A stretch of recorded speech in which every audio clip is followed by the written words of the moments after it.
Hello everyone, I am your teacher and my name is Ritu. आज हम करने वाले हैं क्लास 7th की जो आपकी सोशल साइंस की बुक है, उसका हिस्ट्री का topic the Mughals. So 16th and 17th century में इनके बारे में हम पढ़ेंगे।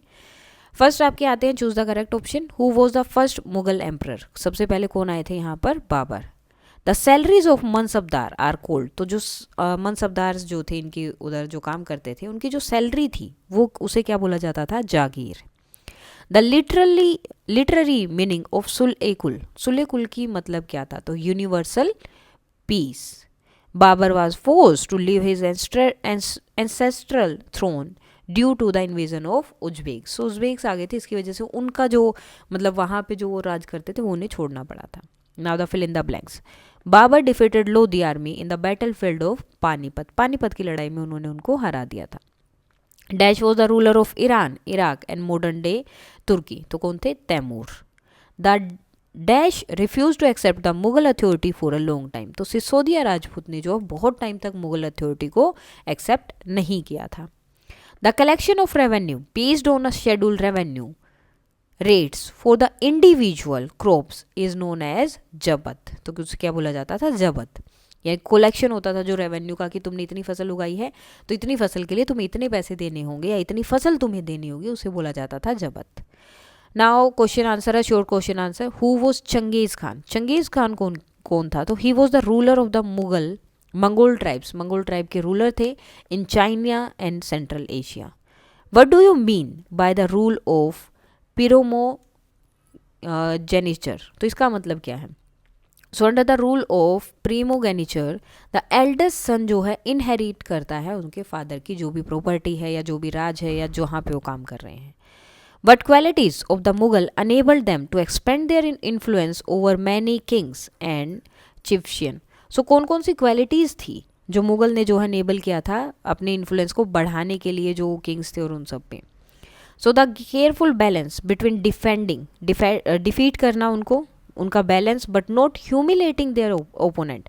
वो अपने ओपोनेंट को डिफीट करते थे, हराते थे, लेकिन उनको ह्यूमिलेट नहीं करते थे, जिसकी वजह से enable the Mughals to extend their influence. तो उनका इन्फ्लुएंस बहुत ज़्यादा बढ़ने लगा over many kings and chieftains. Who was the author of Akbarnama और आईने अकबरी? तो इनके ऑथर कौन थे, किसने लिखा था? So Abul Fazl was the author of Akbarnama and Ain-i Akbari. What was the Mughal tradition of succession? Mughal tradition क्या था सक्सेशन का? So they followed the Mughal and Timurid custom of coparcenary inheritance और a division of the inheritance amongst all the son. यानी कि सारे sons में equally वो जो भी राजा है उसके जो भी जितने बेटे होंगे उन सब में इक्वली उनका थ्रोन जो है या जो जगह है वो डिस्ट्रीब्यूट की जाएगी। Now answer in detail. Why was it important for the Mughal to recruit Mansabdar from diverse background and not just Taurans और ईरानीज? तो उनके लिए क्यों ज़रूरी था मुगलों के लिए कि वो सिर्फ जो है अलग अलग बैकग्राउंड मतलब सिर्फ जो है ईरानी और तुर्की जो है उनको मनसबदार ना बनाए, बल्कि हर किसी को अलग अलग बैकग्राउंड से सबको बनाए। First, the Mughal empire expanded to different region. अलग अलग रीजन में ये एक्सपेंड हो चुका था। Hence it was important for the Mughal. तो ये बहुत इंपॉर्टेंट था मुगल के लिए कि वो रिक्रूट करेंगे diverse bodies of people in order to make people comfortable with them. क्योंकि अगर उनके लोग होंगे जहाँ पर वो राज कर रहे हैं, जहाँ के मनसबदार हैं, अगर मनसबदार भी उसी जगह का होगा तो लोग उनसे ईजिली कनेक्ट कर सकते हैं, लेकिन अगर कोई और होगा तो उससे कनेक्ट नहीं कर पाएंगे। तो इसलिए मुगलों के लिए ये चीज़ें इंपॉर्टेंट थी। Apart from Turanis and Iranis, now there were mansabdar from Indian Muslim, Afghan, Rajput, Marathas and other group. तो अब हर एक जगह से जो है वहाँ पर मनसबदार थे। Give an account of the Mughal relation with the other ruler. बाकी रूलर्स के साथ उनके रिलेशन कैसे थे? So Mughal rulers campaigned constantly against ruler who refused to accept their authority. तो जो भी उनकी अथॉरिटी या जो भी उनकी पावर को नहीं मानता था वो उनके खिलाफ लड़ाई लड़ते रहते थे। The Mughals became powerful only when many other rulers joined them voluntarily. वो कब जो है ज़्यादा पावरफुल हुए? जब बाकी रूलर्स खुद से आके अपनी मर्जी से आके उनके साथ जुड़ने लगे। The Rajput are a good example of this. और राजपूत इनका सबसे बड़ा एग्जाम्पल है।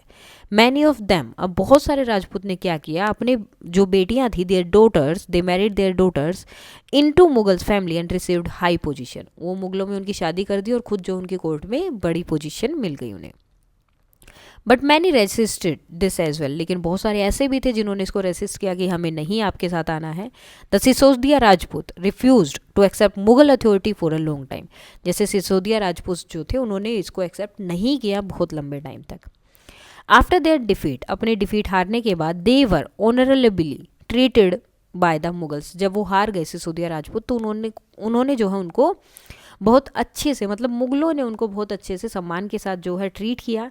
दे वर गिवन देयर लैंड, उन्हें उनका लैंड दे दिया गया बैक एज असाइनमेंट, एक असाइनमेंट की तरह वतन जागीर की. अब इस पे काम तुम्हें ही करना है लेकिन चलेगा हमारे according. Describe the role of jagirdar. Jagirdar का रोल क्या था? So in Akbar's reign these jagirs were carefully assessed so that their revenue were roughly equal to the salary of the mansabdar.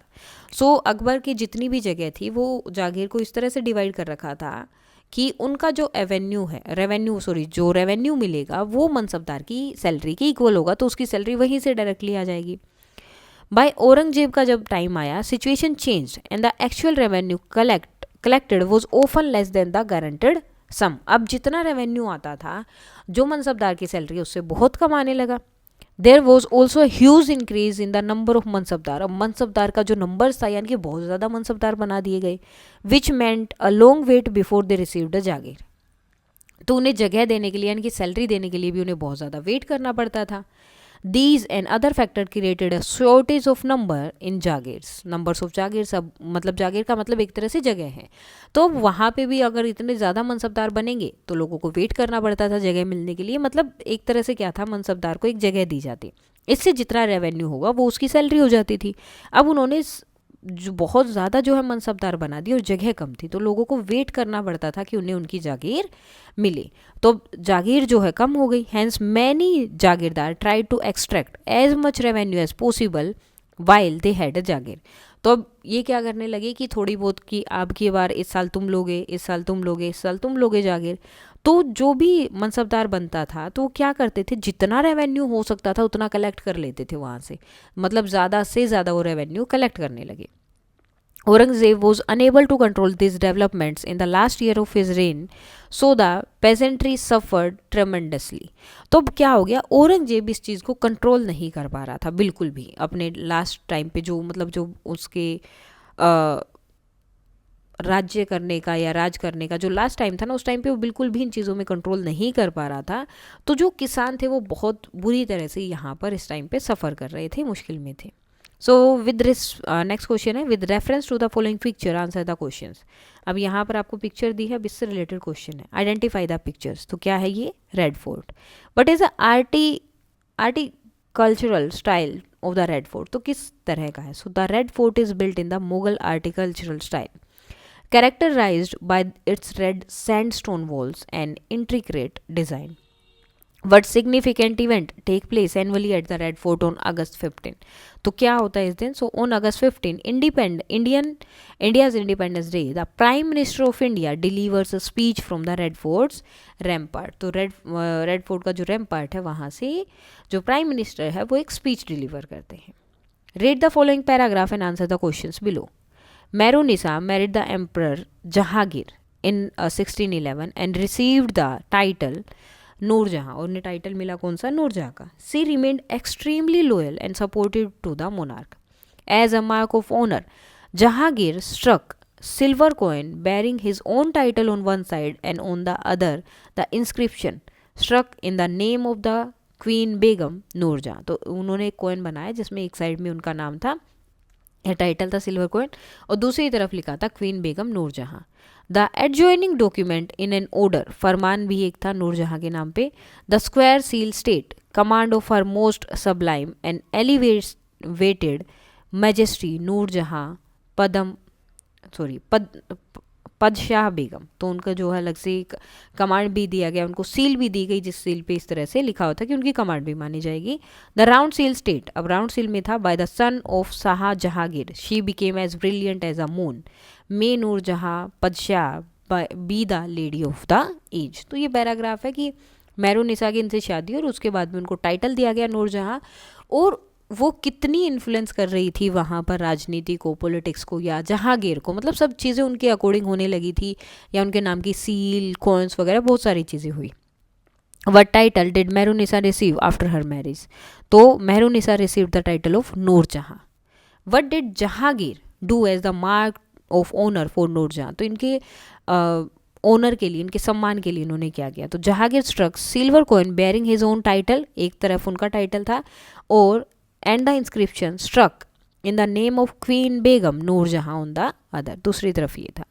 What is stated on the round seal of Nurjahan's order? तो नूरजहाँ का जो order होता था तो उन पर एक वो राउंड सील लगाती थी, उस पर क्या लिखा होता था?